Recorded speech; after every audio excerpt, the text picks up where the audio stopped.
Olá, estudante, tudo bem com vocês? Aqui é o professor Denis e esta é mais uma aula do curso de Inteligência Artificial. Na aula de hoje a gente vai ver o aprendizado não supervisionado. Legal, né? A gente vai começar com o K-Means, que é muito famoso.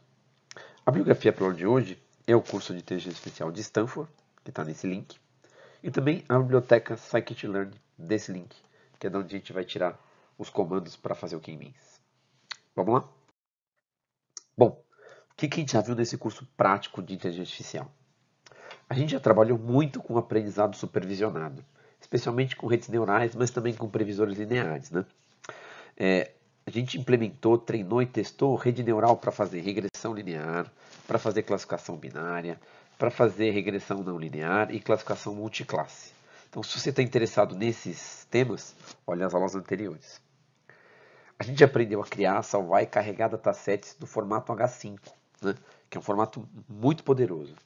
A gente também aprendeu a importar um dataset padrão, o MNIST, de letras escritas à mão.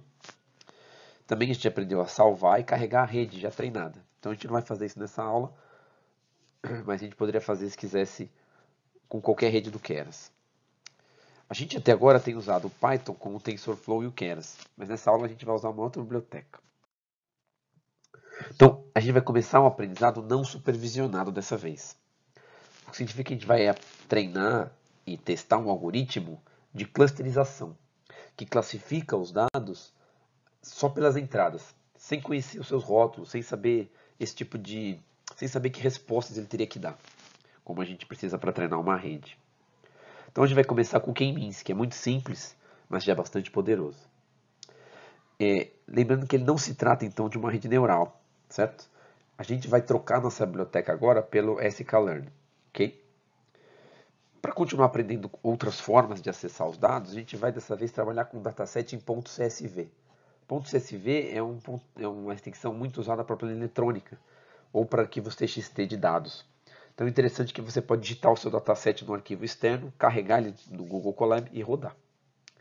Bom, a gente dessa vez, porque me ensina a ser um algoritmo muito simples, a gente vai fazer dois exemplos na aula para ela ficar mais completa, tá bom? Bom, o código daqui você não precisa copiar, não precisa ficar tentando copiar e colar ele aqui não. Ele está disponível lá no GitHub do canal de Terra das Exatas, especificamente na parte de IA, e o nome dos códigos dessa aula está aqui, ok? Bom, então a gente vai começar a trabalhar com um aprendizado não supervisionado. Então vamos comparar o aprendizado supervisionado com não supervisionado. O aprendizado supervisionado ele trabalha com previsões. Então, basicamente, o que eu tenho são dados de treinamento com pares de entrada e saída. A entrada pode ser tão complexa quanto eu queira, pode ser uma imagem, pode ser um vetor, pode ser um tensor, mas o que importa é que para cada entrada eu tenho uma saída. A saída também pode ser simples, como pode ser complicada, mas o que importa é que eu tenho um par de entrada e saída. E aí, com esse par de entrada e saída, eu vou treinando a rede para ela aprender a dar a resposta que eu quero, e aí depois eu dou entradas que eu não conheço a saída e vejo o que sai. A consequência disso é que são dados mais sofisticados e, consequentemente, talvez mais difíceis de conseguir. E por causa disso, geralmente, do ponto de vista de ciência da computação, isso implica em datasets menores, porque eu tenho que sempre saber a resposta para poder considerar a minha entrada como útil na hora do treinamento. Por outro lado, o que a gente vai fazer hoje é clusterização, ou seja, é um agrupamento. O que significa que eu só preciso de dados de entrada.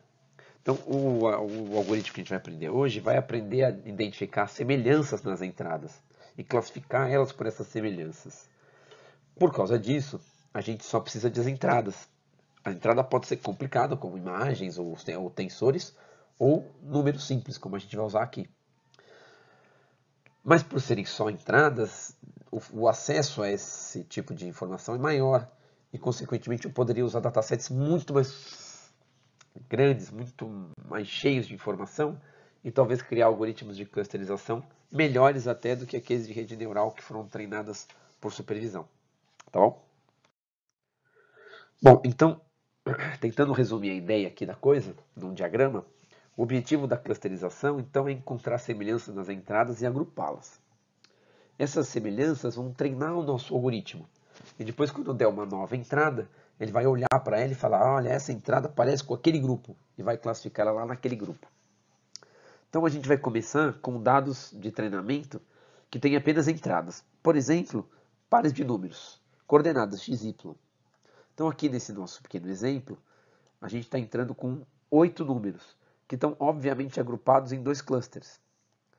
Então o nosso aprendizado não supervisionado vai identificar que existe um conjunto aqui que é diferente desse conjunto aqui e vai rotular esses dados a partir desses conjuntos e vai encontrar as características desse conjunto. Depois disso, o nosso algoritmo de K-means vai estar treinado. E aí, entrando com uma entrada nova, por exemplo, essa aqui pretinha, ele vai ser capaz de identificar e falar, olha, você é do cluster X, ok? Bom, a gente vai fazer 2 aplicações nessa aula. Então vamos direto para a primeira, porque nada como entender o que está acontecendo com um exemplo, tá bom? Então eu chamei essa primeira aplicação de K-means simples, em que eu vou tentar reduzir ao máximo tudo que a gente pode fazer para ir direto na aplicação. A gente vai ver como funciona esse exemplo e vai fazer uma aplicação rápida de K-means. Para ficar o mais simples possível, a gente vai digitar os dados diretamente no texto do código. Depois do treinamento, a gente vai classificar uma entrada nova para ver como é que faz isso, para ver como é simples, tá bom? Bom, então, o código está aqui da aplicação, mas como eu já disse para vocês, vocês não devem se preocupar com isso. Vai lá no GitHub e baixa o código se você quiser, tá bom? Mas ele é simples o suficiente para caber aqui, ó. Começa aqui e termina aqui, incluindo tudo, até as bibliotecas. Mas eu não vou explicar ele aqui não, eu vou explicar em partes, a partir de blocos funcionais. O que a gente vai obter de resultado aqui vai ser, a partir destas que são as nossas entradas, o algoritmo de K-means vai ser capaz de classificar elas, que são as entradas em círculos aqui, ó. Depois de classificar, a gente vai aprender a fazer um gráfico que põe uma cor, dependendo de cada cluster. Então ele vai fazer um gráfico em amarelo, os pontos em amarelo e os pontos em roxo. Depois a gente vai dar mais 2 entradas, que é as que estão com triângulos aqui, ó. E ele vai classificar, vai dar labels. Então, como são só 2 clusters, label 0 e label 1, tá bom? E depois a gente vai aprender a fazer esse gráfico aqui, ó, que é um scatter plot. Legal, então a gente tem que começar importando as bibliotecas como sempre.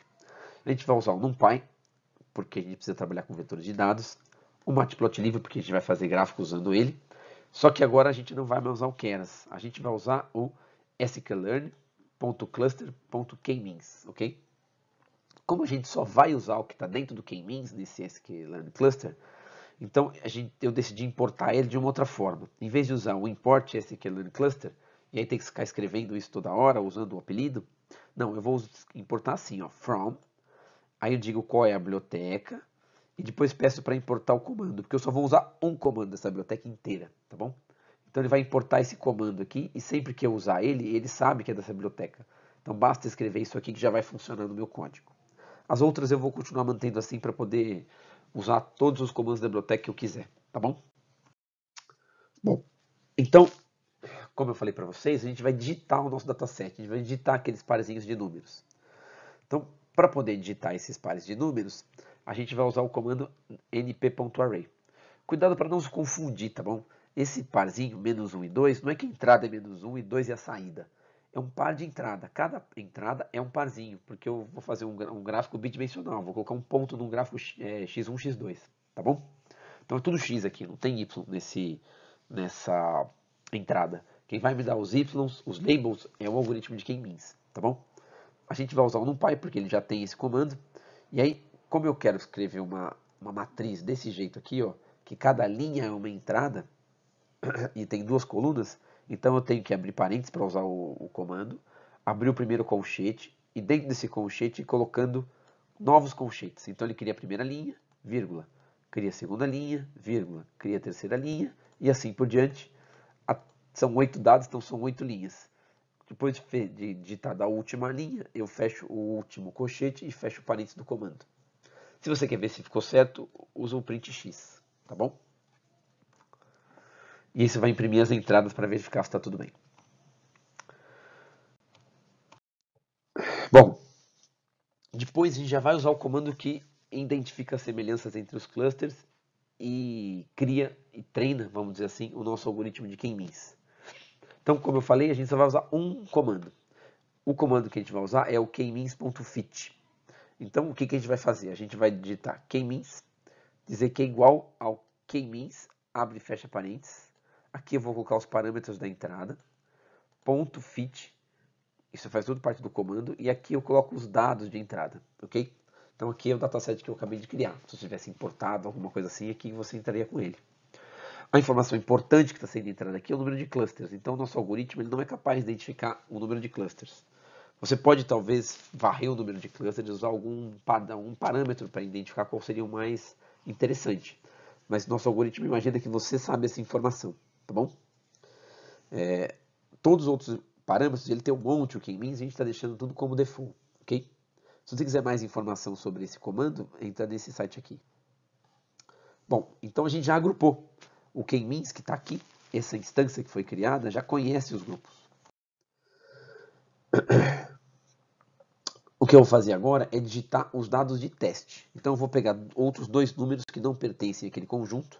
Então este parzinho, 0 e 1, e esse parzinho, 12 e 7, e vou criar um novo dataset que eu vou chamar de xtest, tá bom? O resto do procedimento é igual, eu uso aquele colchete duplo para poder criar várias linhas. Bom, aí agora eu vou mostrar os resultados do nosso algoritmo, porque já rodou tudo que tinha que rodar. É simples assim, eu não preciso ficar definindo um monte de coisas como na rede neural, tá bom? Então, o algoritmo de k-means, uma das saídas dele são os labels dos dados de treinamento. Depois que uma vez que eu treino e ele identificou, ele já tem uma variável em que ele sabe aonde estão classificados cada uma das entradas de treinamento. Se eu quiser saber quais são, eu tenho que acessar o k-means.label underline. Então, ao fazer isso, eu vou saber quais são. Para poder olhar, eu usei um print, mas dessa vez eu escrevi, né? Labels igual, para não confundir o que são esses números. Então, note que deu certo, né? Os 4 primeiros números que a gente digitou é o cluster de baixo. E os 4 primeiros números que a gente digitou é o cluster de cima. Então, ele separou eles e deu certinho. A gente vai ver no gráfico. O k-means encontra um centroide, encontra um ponto de referência para cada cluster, no centro de cada cluster. Para poder verificar se esses centroides fazem sentido ou não, a gente pode obter eles. Eles estão aqui no k-means.cluster underline centers underline. Então eu vou pegar esta instância aqui e jogar numa variável, tá bom? Para depois poder plotar esses centros junto com os dados de entrada e os dados de teste. Então vamos fazer esse gráfico, tá bom? O gráfico que a gente vai usar para trabalhar com k-means, o mais interessante é o scatterplot. O que é um scatterplot? Então, um scatterplot é um gráfico que, além de plotar os pontos, ele tem outras duas entradas. Ele tem uma entrada que permite que você module o tamanho do ponto por um outro vetor de entrada. E tem uma outra que permite que você module a cor por um outro parâmetro de entrada. A gente vai usar só a cor aqui. Então, eu vou criar uma figura, plt.figure, e depois eu vou usar então, o comando plt.scatter, em vez do plt.plot. Aí aqui eu coloco o x e o y, né, que seria o x1 e o x2 aqui, do gráfico. E depois o mais importante é isso. Ó. Quando eu colocar C igual, eu estou usando que o parâmetro C de color vem dos labels.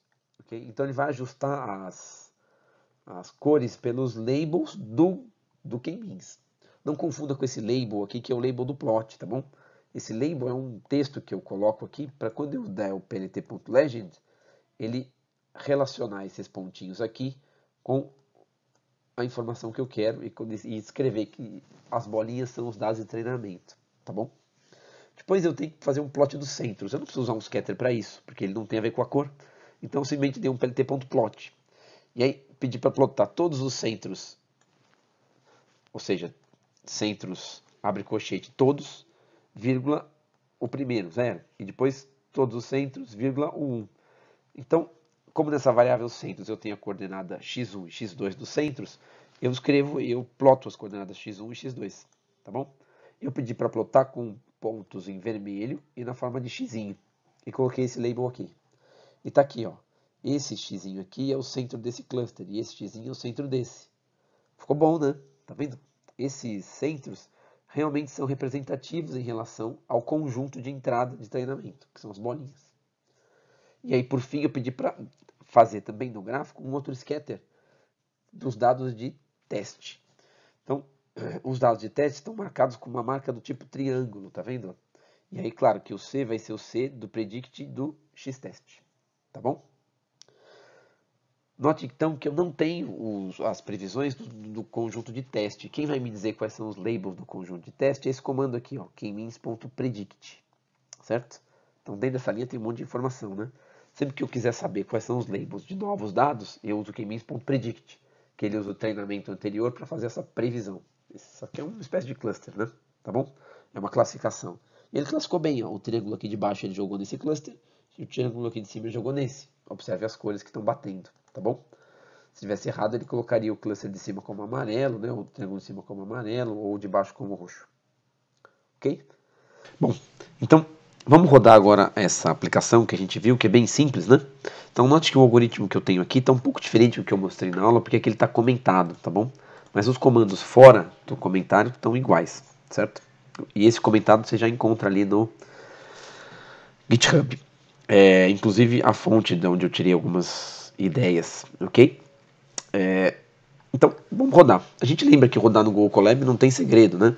Você pode abrir um Google Colab novo, gerar. Se você não sabe como fazer isso, olha a primeira aula de prática que lá eu explico direitinho como fazer isso, ok? Ele já separou aqui o nosso espaço em disco, então basta clicar e rodar. Então eu vou clicar no play aqui e ver o que acontece. Então, note, é um algoritmo bem rápido. Ele já pegou esses valores digitados e imprimiu. Depois rodou o k-means aqui e definido os sets, ele imprimiu quais foram os labels. E aí deu certo, né? Ó, os 4 primeiros valores são pequenos, tá vendo? Com 4 primeiros pequenos, então ele colocou no label 0. E os outros 4 ele colocou no label 1. Lembra, dessa vez está randômico, então ele inverteu em relação ao resultado que eu tenho lá na minha apresentação. Ele escolheu que o label 0 é esse daqui, e o label 1 é esse. Não importa, o que importa é que ele separou nos classes corretamente. Ele só mudou o nome deles aqui, tá bom? Porque ele não tá. Isso aqui não é supervisionado, né? Não disse para ele qual era o cluster 0. Ele escolheu qualquer um dos clusters e definiu como 0. E aqui está o scatterplot, ó, como ficou bacana. Eu não coloquei xlabel nem ylabel aqui, mas se quiser é só usar o plt.xlabel, plt.ylabel, ok? Agora então, vamos observar uma aplicação um pouco mais interessante, né? Nessa segunda complicação, a gente vai usar dados que são importados em .csv. Então já vai aprender a fazer isso também. Como a gente vai importar, a gente pode ter muito mais pontos, né? Do que ficar digitando e deixar o nosso código enorme, tudo bem? Os nossos pontos também, para ficar um pouco mais interessante, vão ter 3 dimensões ao invés de 2. Então cada x vai ser composto por um x1, x2, x3, tá bom? De modo que se eu quiser enxergar tudo, ainda dá, desde que eu faça um scatter em 3 dimensões. A gente vai gerar esses clusters de modo que eles pertençam a 4, esses pontos, de modo que eles pertençam a 4 clusters. E vamos ver se o nosso k-means dá conta do recado, tá bom? Claro, a gente está dentro dessa ideia de usar como ponto .csv e não ponto .h5, só porque você pode realmente digitar esses dados por fora ou pegar essas informações de um lugar mais simples e não precisar de um código em Python necessariamente para gerar entrada. Mas, para ficar simples e você ter tudo na mão, eu também vou gerar esse dataset rapidamente em Python e salvar ele como .csv, tá bom? E a gente vai aprender, claro, a como importar esses dados lá no Google Colab quando chegar a hora de mostrar para vocês. Bom, então aqui está o código da aplicação. Note que apesar de mais complicado, o código não ficou mais extenso, está praticamente do mesmo tamanho. Também esse código está disponível junto. Todos os códigos dessa aula estão num arquivo só, separados em células, tá bom? Mas cada código é standalone, ele carrega de novo as bibliotecas, tudo que ele precisa está nele, tá bom? Bom, o resultado que a gente vai obter dessa vez é um gráfico scatterplot em 3 dimensões, em que eu tenho diversos pontos classificados em 4 clusters. Olha que bonito que ficou isso aqui, tá vendo? Todos os pontos pertenciam a um sistema de coordenadas x1, x2, x3. E aí o k-means foi capaz de separar, ó, este conjunto aqui, deste conjunto aqui, deste conjunto aqui e deste conjunto aqui. Claro, talvez com um outro pequeno resultado é que ele ficou na dúvida e classificou em um deles. Mas, no modo geral, o resultado foi bom. A gente vai voltar para esse resultado depois de entender como o algoritmo funciona. Então a gente começa importando as bibliotecas. São as mesmas da primeira aplicação, exceto por uma. Como eu quero fazer um gráfico 3D, o matplotlib direta não faz. Então eu preciso importar esse aqui, ó, o mpltoolkits.mplot3d e o comando axis3d. Depois disso, só usando esse comando já dá certo. Então, note que eu usei o mesmo sistema de importação daqui, ó, em que eu importo um comando único da biblioteca. Poderia ter importado a biblioteca inteira também e ficar usando um apelido. A gente aqui sabe, depende do usuário. Bom, a gente vai usar, então, um comando, um conjunto de dados que está em .csv. Então, o primeiro passo é copiar este arquivo lá para o Google Colab. Eu vou mostrar para vocês daqui a pouco como fazer isso. Uma vez que ele esteja na mesma pasta, então basta usar o comando np.genFromText, que ele vai importar. Eu sei que dá para fazer isso com pandas também. Se você quiser, pode fazer. Mas eu estou tentando reduzir um pouquinho o número de bibliotecas, então estou usando um comando nativo do NumPy. E ele atende bem a nossa aplicação, então eu vou ficar como está. Mas se você quiser usar o pandas, ele é até mais poderoso para esse tipo de coisa, ok? Como é que funciona o np.genFromText? Então, eu preciso só colocar aqui o nome do arquivo. Não há caminhos, porque ele vai estar na pasta onde a gente está rodando lá no Colab. E definir qual é o delimitador. Como a gente está usando um CSV padrão é separado por vírgulas, tá bom? Mas se você estiver usando um CSV em português meio esquisito, talvez você tenha que colocar aqui que é um ponto e vírgula. Muito bem. Agora eu já tenho os dados, é só usar direto o comando kmins. Legal, né? Ó, então a função que vai agrupar é de novo o kmins que está na biblioteca sklearn.cluster. Dessa vez vamos colocar um pouquinho mais de presets explícitos para aprender um pouquinho melhor, né? Pra aprender um pouco mais sobre esse comando. Então, de novo eu vou usar o mesmo nome, kmins. O comando chama kmins. E aí eu tenho que dizer que o número de cluster dessa vez é 4 que eu quero classificar. Eu posso iterar várias e várias vezes para encontrar os centroides. Dessa vez eu defini como 200, para o algoritmo não rodar demais. Mas nossa aplicação roda rápido mesmo se você deixar o padrão, que eu acho que é 300. A outra coisa é que eu vou fixar o random state, de modo que ele inicie o centroide sempre no mesmo ponto. Então se você rodar agora várias vezes, ele nunca vai dar um resultado diferente, tá bom? Se você não colocar isso aqui, ele não inicia um random state, e talvez se você rodar várias vezes o k-means, ele encontre resultados um pouco diferentes, porque ele inicia os centroides aleatoriamente e depois vai buscar a melhor posição para eles, tá bom? O resto continua igual, ponto fit e os dados de entrada, ok? Tem mais um monte de configurações que eu deixei no default. Se você quiser saber todas, basta entrar aqui. Bom, então vamos mostrar os resultados, né? Dessa vez eu não vou usar um dado de teste, mas se você quiser você pode, não tem problema. É que a gente já aprendeu a fazer isso na aplicação anterior, a gente vai só perder tempo fazendo de novo aqui. Então, eu também não vou ficar imprimindo os labels, eu vou fazer só o gráfico, porque os labels são muito grandes, né? Vai ter muito ponto. Então, vamos simplesmente usar o comando de centers igual a kmins.clusters_centers para poder obter os centros e poder colocar no nosso scatterplot 3D. E aqui está a maior novidade, né? Então já fazemos scatterplot 3D. Para fazer um scatterplot 3D, eu crio a minha figura, só que eu jogo ela numa variável. Então eu vou usar esse fig, que pode ser qualquer nome, para guardar a figura. E aí eu vou usar esse comando axis 3D para ele criar uns eixos tridimensionais dentro dessa figura, tá bom? Ele vai criar e eu preciso jogar isso numa outra variável, que eu estou escolhendo escrever como AX. Mas você pode escrever axis, pode escrever o nome que você quiser. Depois, note que a coisa mais importante é essa aqui, para você não se confundir e não fazer errado e não dar certo. O que você tem que fazer? Você tem que, em vez de usar plt ponto nos próximos comandos, você vai usar ax ponto. É como se fosse um plt ponto, e os axes têm as mesmas propriedades do comando plt. Mas ele relaciona tudo isso ao eixo tridimensional, e aí funciona, ok? Então eu vou usar um ax.scatter, um ax.plot, um ax.setLabel e assim por diante, tá bom? Então quando eu usar um axscatter, o gráfico é 3D, então eu preciso colocar 3 coordenadas. Então ele vai saber que este vetor aqui são as coordenadas no eixo x1. Esse vetor aqui são as coordenadas no eixo x2. E esse vetor aqui são as coordenadas no eixo x3. Tá bom? São as minhas entradas. Agora, a cor que ele vai fazer o scatter é os labels que vieram do k-means. Tá bom? Se você só fizer isso, vai acontecer como a gente fez. Mas aqui eu tenho muitos pontos sobrepostos, tá vendo? Tem muito ponto que cai em cima dele mesmo. Para poder ficar claro quando tem muito ponto sobreposto ou não, num gráfico tridimensional especialmente, a gente pode usar um recurso que existe no scatter, que é a transparência. A transparência se chama alfa. Quando eu coloco alfa igual a 0,4, eu estou colocando que a minha transparência é de 40%. Se eu colocar 0, o ponto fica invisível. Se eu colocar 100%, ele fica sólido, tá bom? Se eu colocar 1 aqui, ele fica sólido. Com 40%, ele fica um ponto bastante transparente. E aí, ó, pode observar aqui, ó, de vez em quando, por exemplo, aqui eu tenho pontos roxo escuro. Significa que tem pontos sobrepostos entre si. Fica mais interessante, mais bonito de ver, né? Tá bom? Aí eu vou fazer o gráfico dos centros, que eu uso as mesmas coordenadas, só que dessa vez tem 3. Do mesmo jeito que a gente fez na outra aplicação, tá bom? E aqui é importante, eu não consigo usar o X-label, eu tenho que usar um AX.7 label, tá bom? Um AX.7Y label e um AX.7Z label. E aí eu consigo colocar essas legendas aqui, ó, X1, X2 e X3 no gráfico.